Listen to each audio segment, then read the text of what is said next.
So how y'all doing?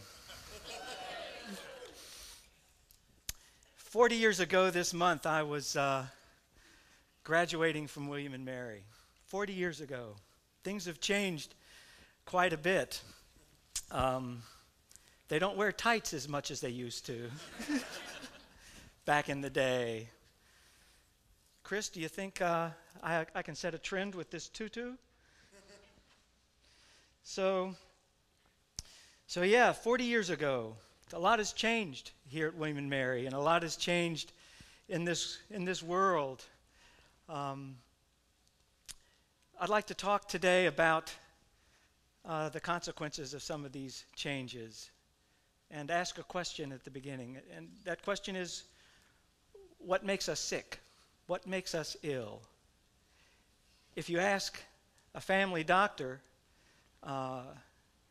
you'll get an answer like, well, individual health behaviors like smoking cigarettes, diet, exercise or lack thereof, things like that.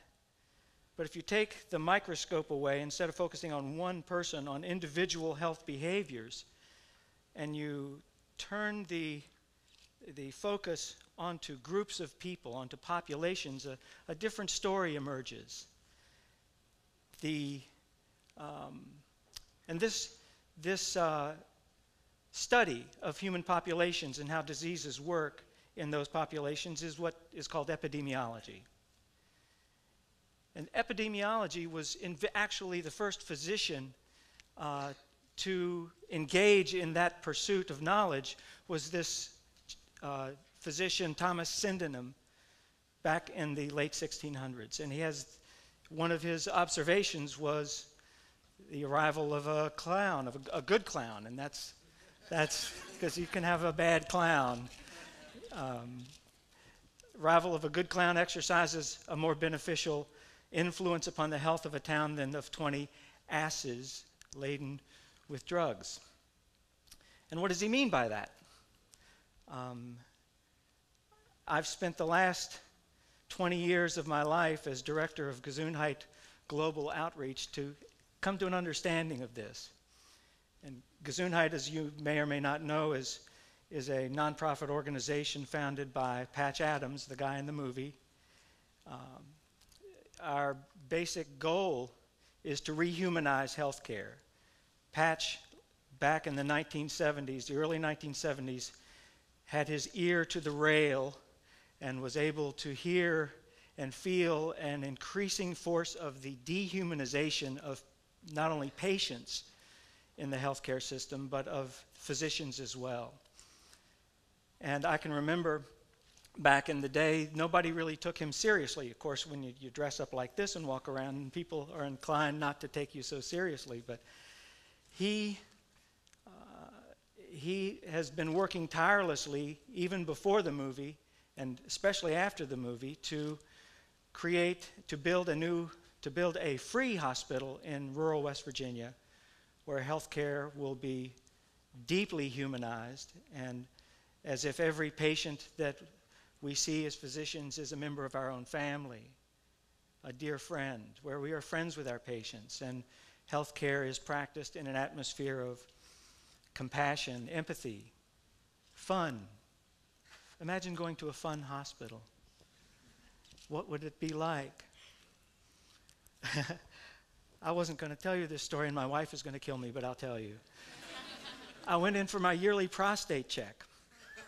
A friend of mine is a urologist. He and I have shared many a beautiful moment together playing music. So I've assumed the position, and he's checking me, and he says, you know, if you start feeling both my hands on your shoulders, you might want to get concerned.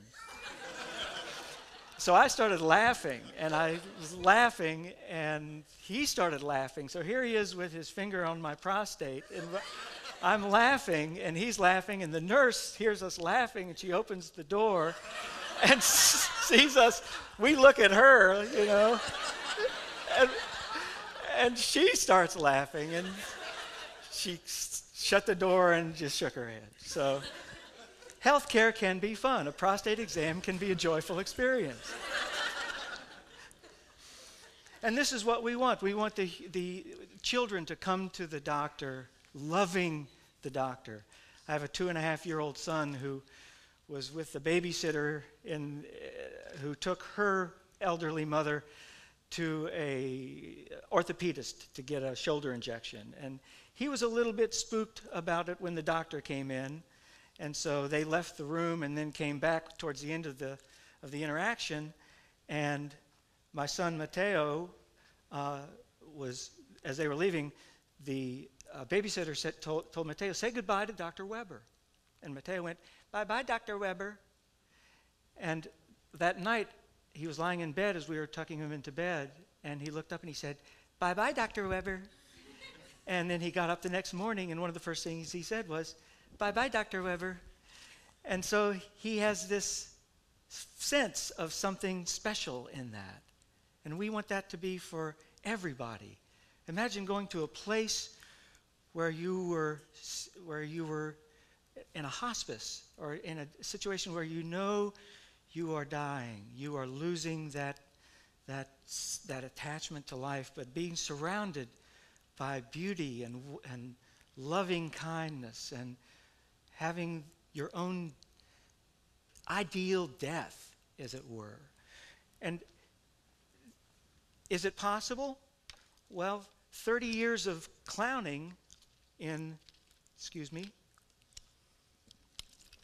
30 years of clowning around the world in 60 countries. Gesundheit Institute has an unparalleled experience in the role of the clown in the healthcare setting. We started out clowning at the bedside with children in cancer wards, post-surgical units, burn units.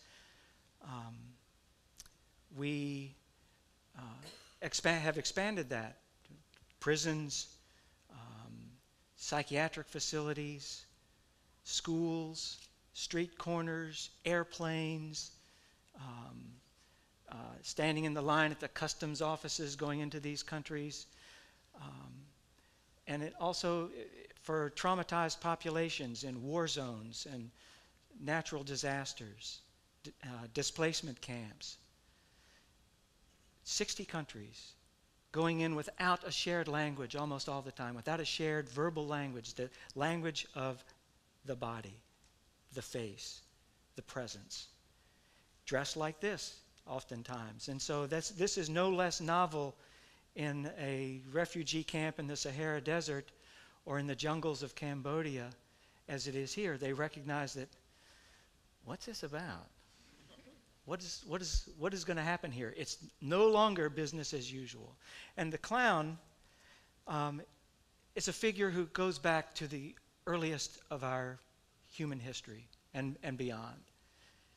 Always there has been somebody in a group who has that twisted sense of humor and the way of looking at life and makes fun of things that other people take real seriously. This is a Koshara, I think I'm saying that right, Koshara doll from the Hopi Indians.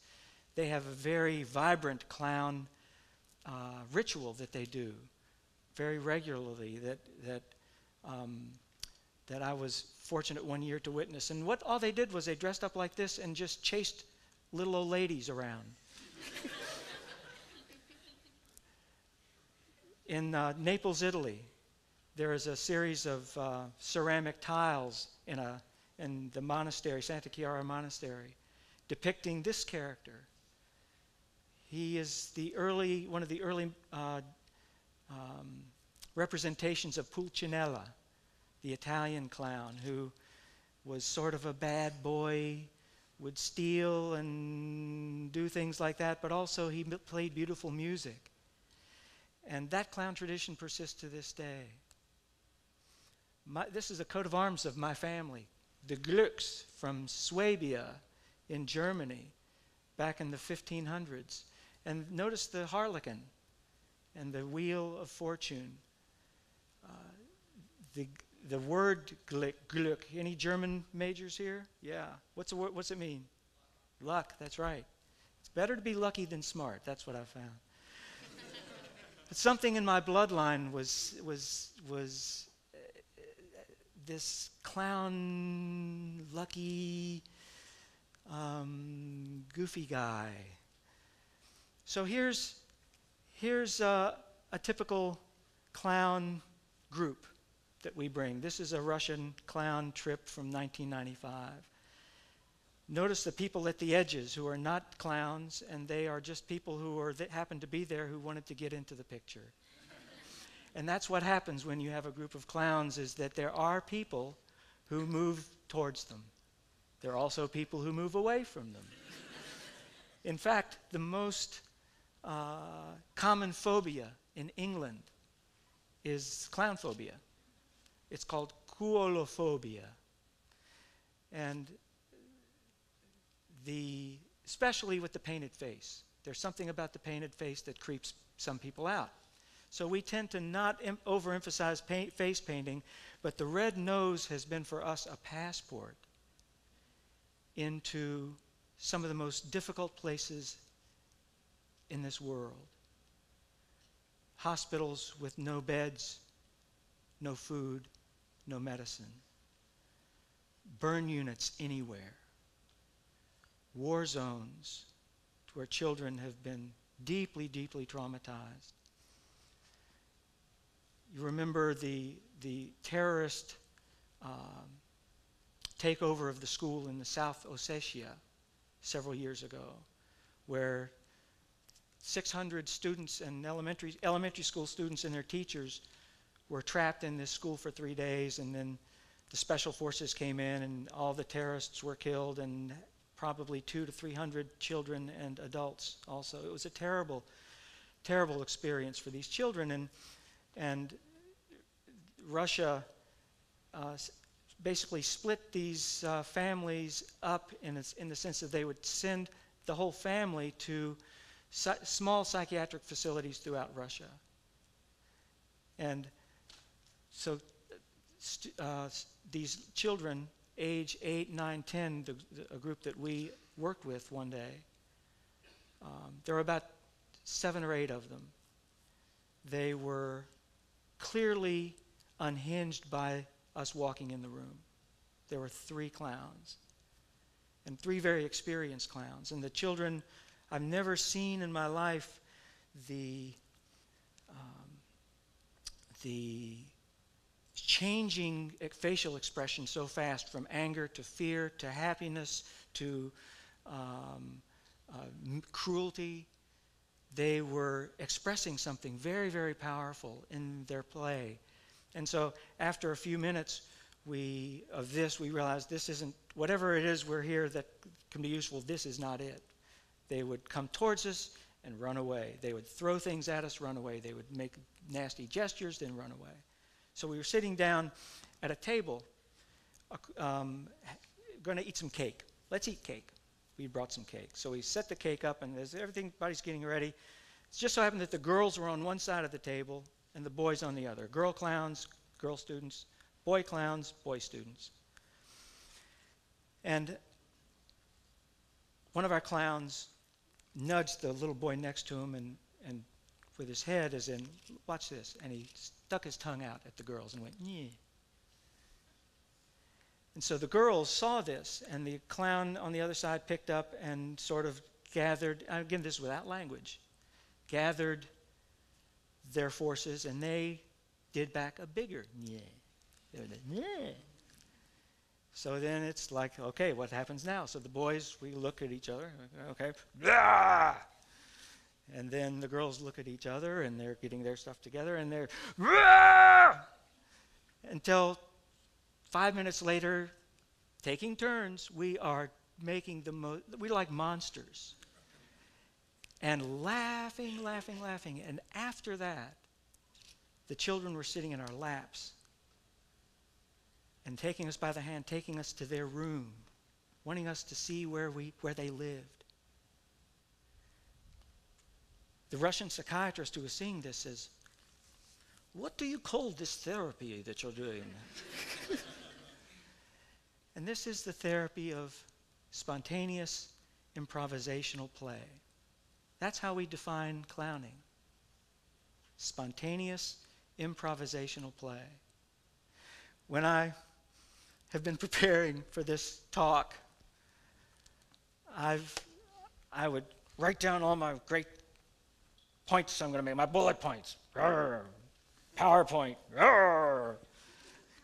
And then start to memorize. And one day I was walking along and I was saying all these things, and I almost fell asleep. It was so boring to me as I was walking.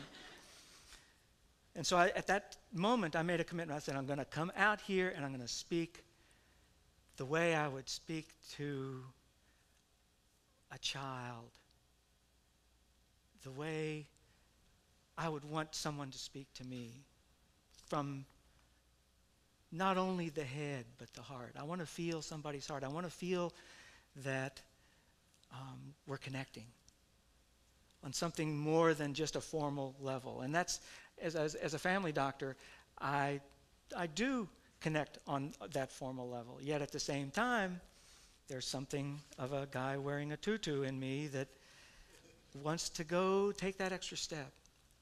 I remember a man came to see me. Oh my goodness, 2 minutes to go. Okay. This is what clowning looks like. These are teenagers we bring. We bring them people from all walks of life. You don't have to have clowning experience. That's Patch in the jungles of Cambodia. Public places, after the tsunami, after the war in Kosovo. And this woman had her blood pressure taken during this, I don't know if I have time. Okay, I'm going to try. After surgery, horrible pain, schizophrenia, blood pressure off the scale, half an hour of clowning, just playing the fiddle and being with her. Blood pressure went from 210 over 140 to 160 over 100. Point is, we are medicine for each other. Every moment is a healthcare moment. Whatever our technologies are in the future, they depend on the human beings who enact those systems, those technologies. And healthcare and education and teaching people how to be in groups and loving and having fun is a role the clown can do, and that's my idea for the day. Thank you very, very much.